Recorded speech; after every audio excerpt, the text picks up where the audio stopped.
with another edition of Bantam Small Talk. The first episode after we've come out of lockdown slightly, so I'm delighted to be rejoined by the one and only Wayne Jacobs. So first of all, Wayne, thanks for doing this show, and don't forget that this show is sponsored by Bantam Timber, which is more than just good wood. So thanks for joining us today, Wayne, and what have you been doing this morning? Yeah, so I'm based at home now, working-wise, so like a lot of people, not returned to the office yet, so working from home, doing all what I do as CEO of the charity, really, of 1 in a Million, so busy time. Yeah, so we're going to actually start with your tremendous charity, 1 in a Million. Can you tell us how that first of all came about and why you chose to help young people from, like, vulnerable areas? And originally you were from Sheffield, so why did you choose Bradford, please?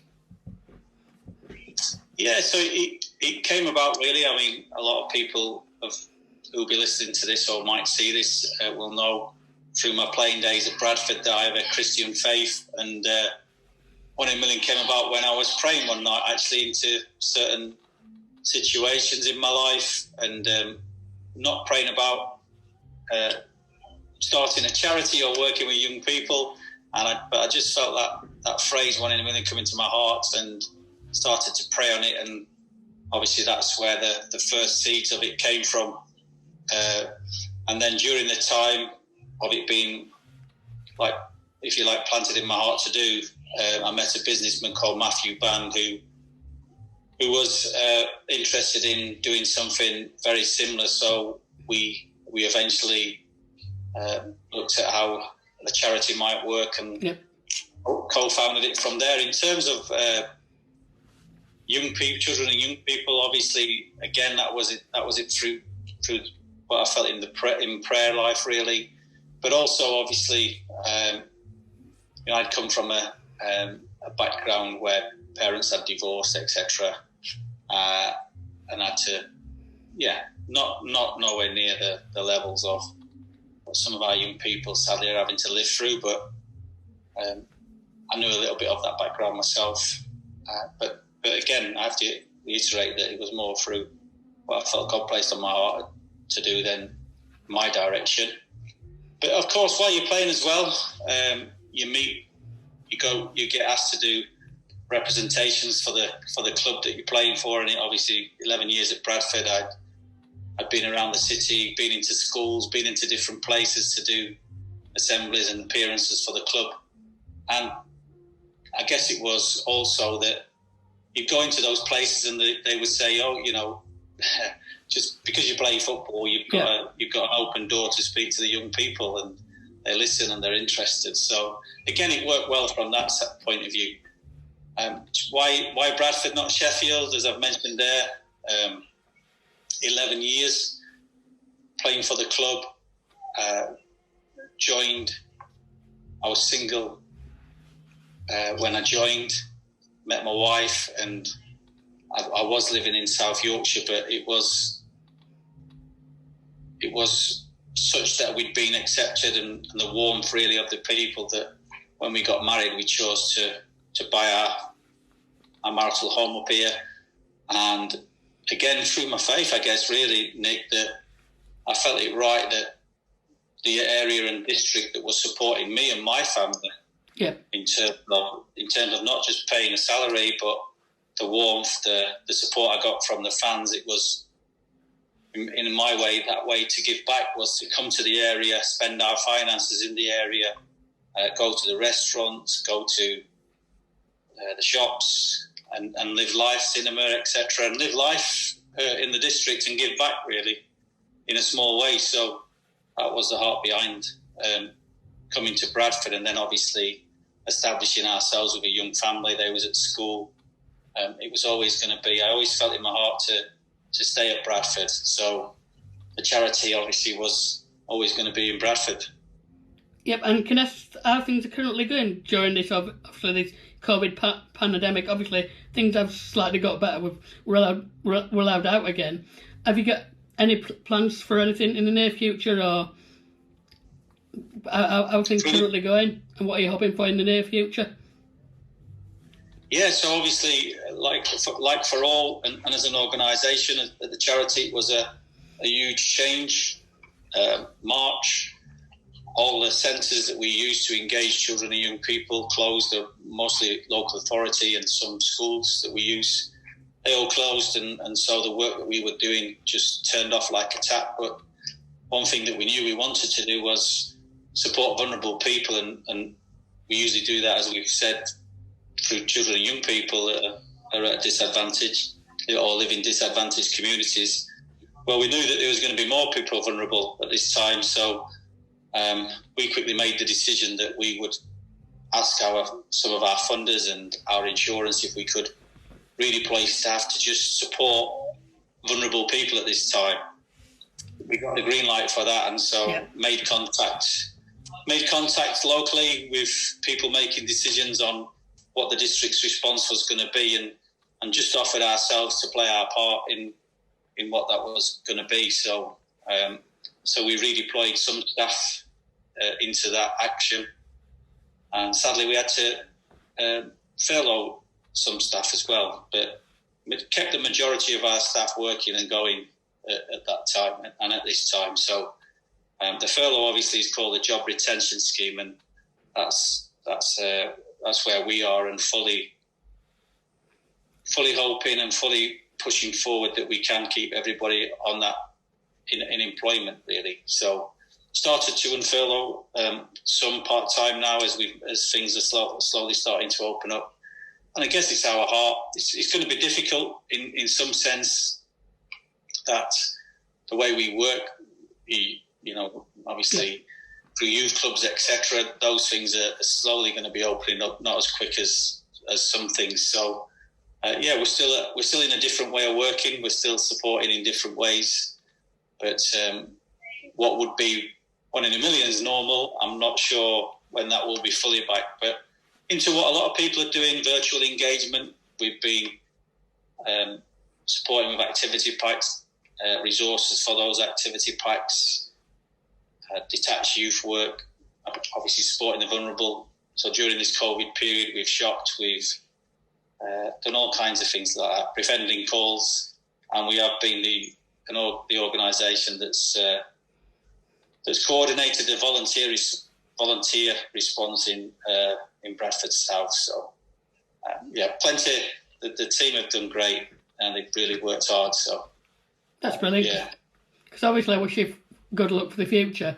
Moving on to your time at City, you made over 300 appearances, was it? In your mind, can you remind fans, or what was your standout goal for you personally? My standout goal? Yeah, please. Yeah.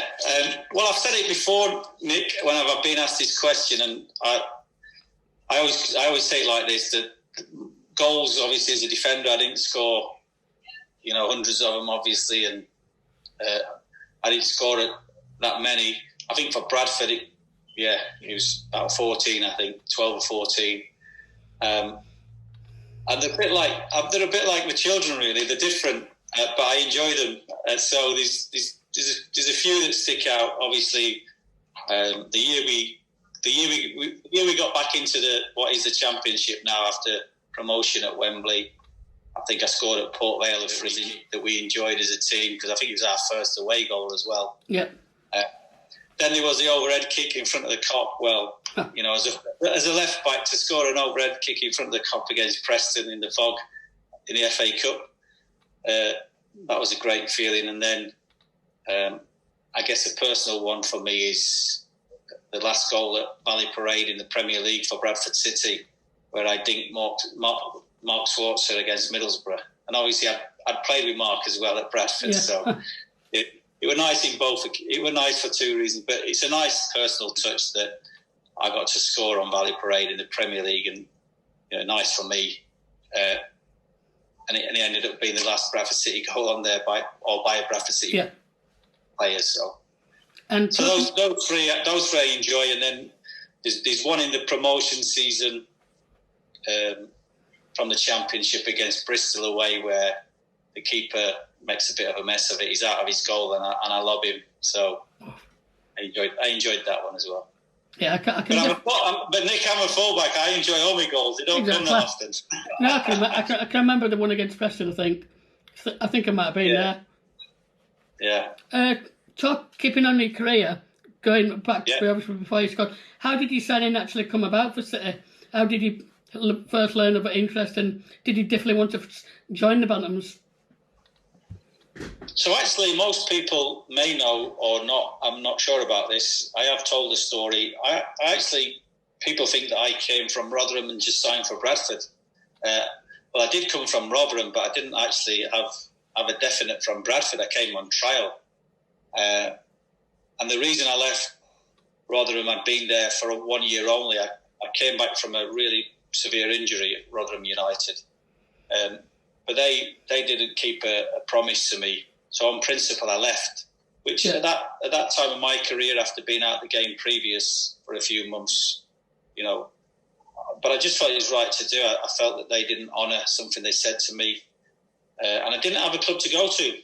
Mm-hmm. Bradford showed interest, so I came on trial at Bradford, and the first pre-season friendly that year was away at Scarborough.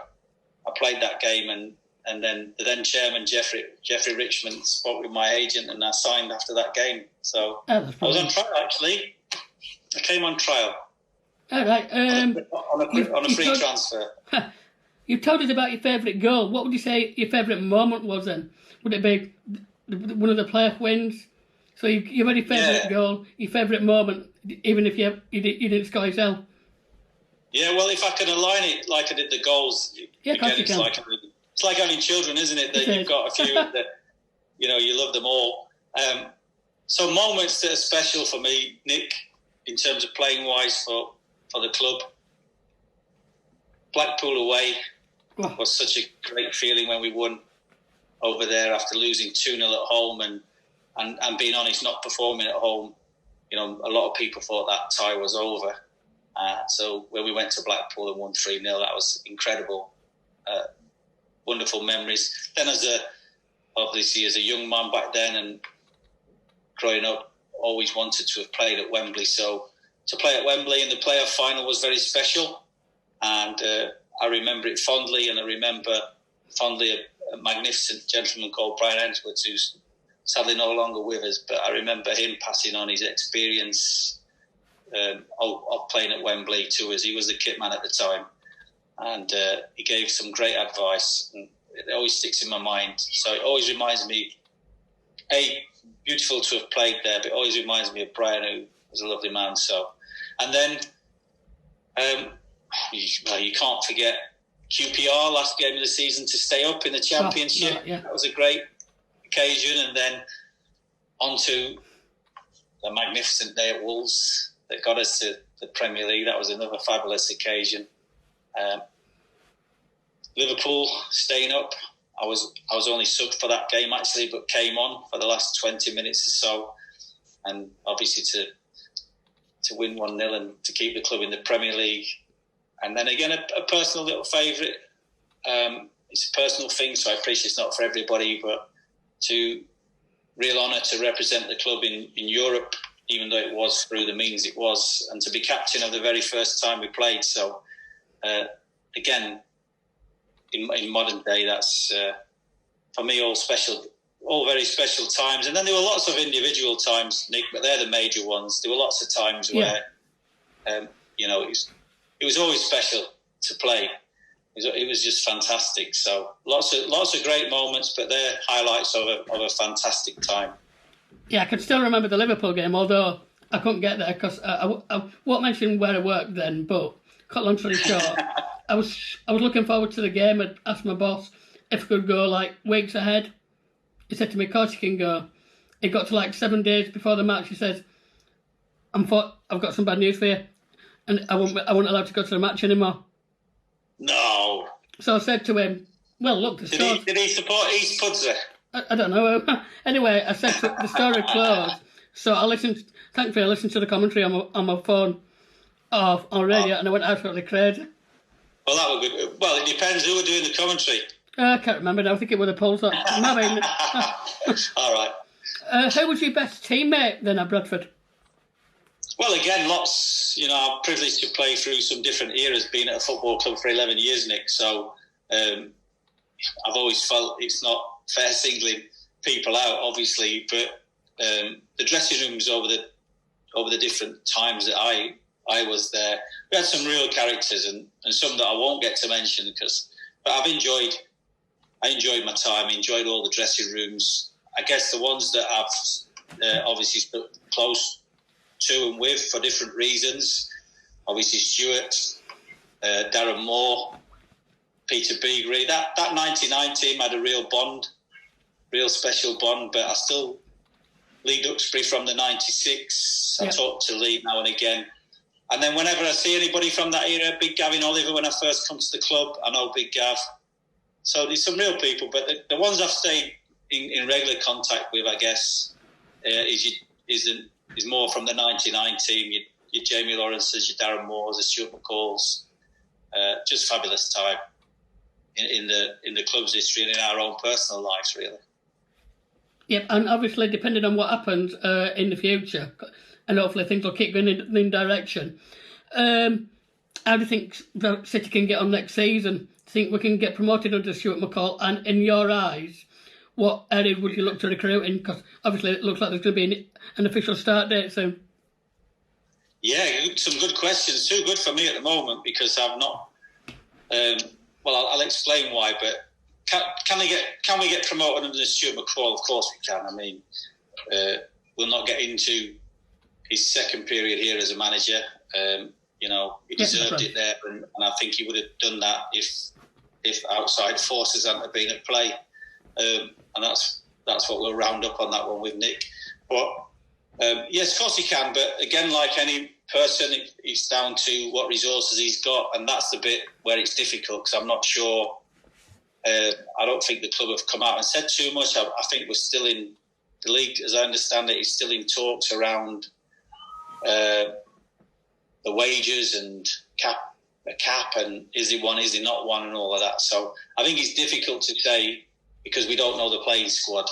True. But have we got a manager who could manage a team to promotion? Absolutely. And have we got a manager who the fans trust and believe in? Absolutely. That we know that about Stuart. He's Claret and Amber, isn't he? He's Mr. Bradford City, isn't he? That's his title. So he can lead us. And I think somewhere in it all, I won't be surprised if he did at some point because he did it as a player. Obviously, it looked like he left, but he come back right at the twilight of his career and managed to do it. And you wouldn't bet against the man to do it as a manager either, would you? Just no. His history with his football club is second to none, really, and you wouldn't be surprised if it happened. So, and not just wouldn't be surprised, it wouldn't be. I think I get challenged on this statement, but in my heart, I don't think there'd be anybody who'd be more joyful than me if he did. So, I can hear 30,000+ Bradford fans shouting, "I'd be the same and more than you," when challenging me on that statement. Yeah, but that's a good thing, by the way. So I don't mind. Oh, but yeah, I think he can, Nick. It's nice, isn't it, that we're hearing that the season can start up and can get back to normal? Can we? Yeah, I'm looking forward to it. We all want, and for anybody who's interested, I want fans in the stadium. The game is not the same at all without the fans in the stadium. So you only have to listen to what's happening now when they play the games. You can go on a channel where there's no crowd, or you can go on the simulated crowd. And even my son would only watch the ones that simulated because that's what it's about, really, isn't it? It's the passion. Good. It's the passion of the fans. It's the feed. It's the feeding between fan and player that motivates and creates the edge and creates the buzz, creates the whole culture and the environment. The people need to be there. So the fans have got to be there for me, Nick, and the quicker we can get them in the stadiums, they're great. Apparently, I spoke to somebody this morning, I won't mention who, but he's sort of confirmed that they're hopeful that it'll be this calendar year that fans can come back. Do you think that'll happen? I've spoken to some people say there's no chance, but some people say that they're hopeful of it happening. Well, my opinion on that is like most people's, Nick. I'd be wetting my finger and sticking it in the air, to be honest, because I'm not in the know. I only have a strong opinion that as soon as we can get the fans in, we should do. I hope that we can get them in, obviously, this calendar year, definitely. And as I say, the quicker the better. And I think, that I don't think the game is the same without them. I don't think the standard is quite the same, actually. I don't think the buzz, without that buzz and without that adrenaline and without the if you're at home, absolute following behind you. When you're away, you have to play against the crowd and you've got to dig yourself through and get your team through against all odds, playing the opposition and the stadium. They're just fabulous feelings, and each game is different in that sense. I think I observe, and I would be challenged back on this, but my family asked me, Dad, what will the players be feeling? Will they be feeling more relaxed without fans, or will they be playing? I think, or will they be relaxed as in not in a good way, more that is missing? And I said, well, not just the fans, but the manager, who's normally got so many people around him, home or away, either shouting for you or sometimes at home against you and away against you. And the manager being able to make decisions. And I just think I think for the whole of football, the fans not being in the stadium, the edge not being there, I think you see a different game. Yeah, you do. I'm missing it. I mean, obviously I'm going to go and watch the Arsenal game tonight, better than doing nothing. But staying with football, what do you think the importance of grassroots football is, and obviously, especially Bradford City Disability FC, of whom I play for, and I understand that we might be able to get back to training in September because we train at a school, and obviously they look like the school's going to be fully reopened by then. So what's your view on the importance of Bradford City DFC and disability football as a whole? Well, we're talking life, Nick, aren't we? We're talking about a game, but the game's a vehicle for people. It's a great game. People love it, really enjoy playing it, but you're talking much beyond just a game of football. You're talking life where interaction takes place, where the social side of it is really important to people. And yourself, Nick, how people have missed that interaction, and some people can feel it more than others at times. So I think, during this time, it's massive that people can start getting back together, and the more, as we've talked about, getting back to a normality where it can be as was is great. In terms of football and grassroots, you used yourselves as an example. It's huge. I've been a big advocate of grassroots football all my life. When I was playing, I was always having conversation with people about who were connected into the PFA about what could be done, what more could have got. Don't get me wrong, I had no opinion, I had no say, I couldn't make things happen. Yeah. I had an opinion, but that's all it was. And so, once the money started to come into football through the television, I was a big advocate for, we've got to build in the major cities and towns hubs that can help with football and can help society as a social interaction. So I think it's huge, and I think I'm only sad that we have started a bit of catch up, but I think we're behind in where we should be. Yeah. In terms of facilities to make it happen, we don't need to.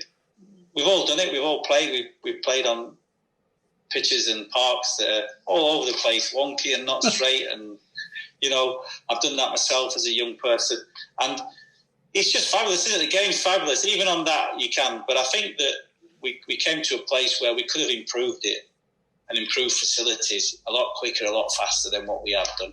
And I think that, as we know, any sport, but we're talking football here, it's just a wonderful leveler. Once you put that same badge on, you're a team, aren't you? It don't matter your background, don't matter where you're from, don't matter who, what. You're all the same. You're on the same team. And we've had the privilege of running football sessions in this city for little ones from all different cultures and backgrounds. And when they're playing together and goals go in, they're all jumping and hugging. You don't see some of these issues that people, can be there. It's just a wonderful leveler and it's missed, and it has a huge impact in our communities. So yeah, it's important to me, grassroots football. Obviously, when we do get back to training, you're obviously more than welcome to come and see us and shut a Paul job. And all the players would love to see you there. So, Mike, I'm inviting you down when we do get back. Yeah, you'll have to ask. Is it Paul who's still looking after you? It is, yeah. I know that he's just had his first. Paul, you have to ask Paul and Jamie. I know that Paul just had his first haircut the other week, so he's got rid of his lockdown hair anyway. Has him and Jamie got lockdown hair photographs as evidence? I don't know about Jamie, but Paul's had his. All right, we'll be interested to see them. Yep. Have you got any other hobbies and interests outside football? Because obviously, I think you play golf sometimes. I think you say.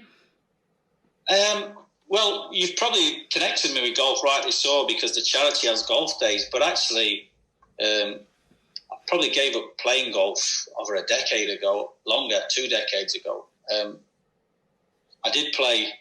No, sorry, that'd be wrong. 15 years ago to a decade. I did play. We had as we've talked about, footballers. You know, there is a lot of footballers that play golf, and actually football clubs have golf days, and the lads get a day off to go and have a game of golf and things like that. We used to have a 4-ball between. Stuart was my partner, and then we used to always play Redmond. The kit man and the physio. The physio was Steve Redmond at the time, and the kit man Alan Jackson.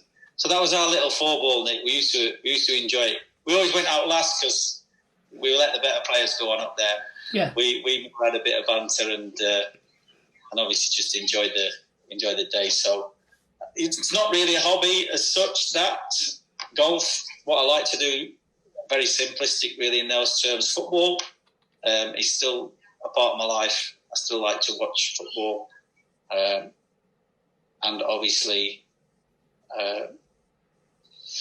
family time really, spending time with the family and my wife, and meals, go for walks, all that kind of thing. More relaxed time. It's busy, you know. The charity is busy. It's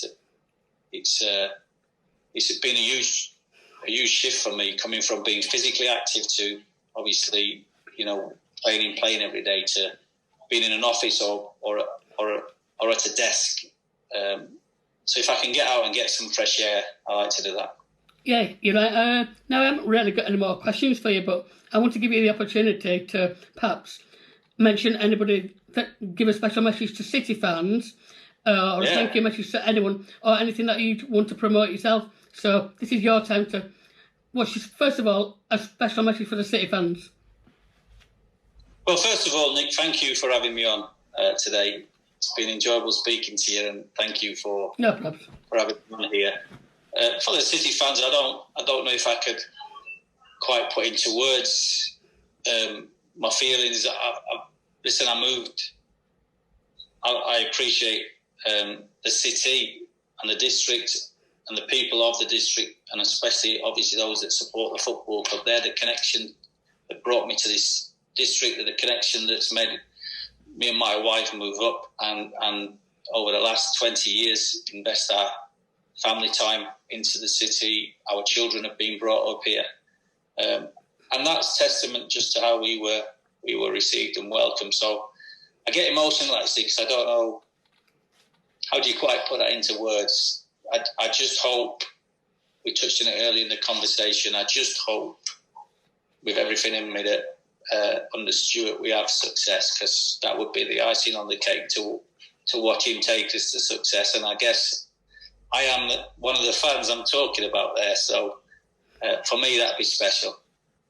Thank you to everybody in the district who's helped and encouraged along the way with the charity since its birth to where we are now. We again can't thank people enough from the bottom of our hearts for that support that we've received there. And I've been privileged to meet some very special people whilst I've lived here. So thank you to, all I could say is thank you for receiving me as you have as a district. I am a Yorkshireman, I'm from South Yorkshire, but thank you to Bradford and the way it's received me and my family and supported us over these years. Yeah, that's absolutely no problem. So thanks for your time today, Wayne, and what you're looking forward to doing for the rest of the week. So we're still working, Nick. So got my head on that, and in all different aspects of work. But hopefully we'll get some bit nicer weather, and we can get out, get a bit of time in the garden, get out walking a little bit, and watch a bit of. Might catch the odd game on TV as well. Yeah. I'm like most people, really. That's what we do. Yeah. And obviously, last but not least, we spoke about possible getting an interview with Stuart McCall. Will you possibly still be able to perhaps talk to Stuart for me? Pass my details on so I can perhaps interview him, perhaps just after the season started, or perhaps when pre-season starts? It's a good question, isn't it? Yes. I'm not sure, Nick. Yeah, we'll let viewers know about that one, won't we? I'm not sure after your performance at Bingley when he came over to speak at Bingley. I'm only kidding. Of course, I'll ask Stuart. I know he did an event for us, in the last few weeks. So he did, yeah. He might be about. He obviously got lots of planning to do and trying to create and plan for all different scenarios. So he's a busy man, but I can ask the question, Nick, definitely. Yep, so that's no problem. And when I do see you, I'm going to make sure you get one of my badges that I produced last year that's got Bradford City Disability on, and it mentions Bantam Small Talk at the bottom, so one of those will be yours as soon as I can see you safely to do so. Brilliant. Well, you see the flag. I put the flag up behind us today. Yeah, I can see that. That's from Wembley. It stays with my keepsake, so when you give me that badge, it'll go proudly on show with my keepsakes. So thanks for your time, Wayne, and just to let you know, also, if you ever go to Bantam Timber, don't know whether you've got any shedding outside, if you go and you quote Bantam Small Talk, you'll get yourself 15% off. Well, I think you said that to somebody before, and they said Nick sent me, and they charged them double. So I'm not going to tell them that you sent me. I'm only kidding. Yeah, all right, that's nice. Thank you very much. So thanks for your time, buddy, and I'll let you go and enjoy your evening. All right. Thanks, Nick. Okay, buddy. All the best.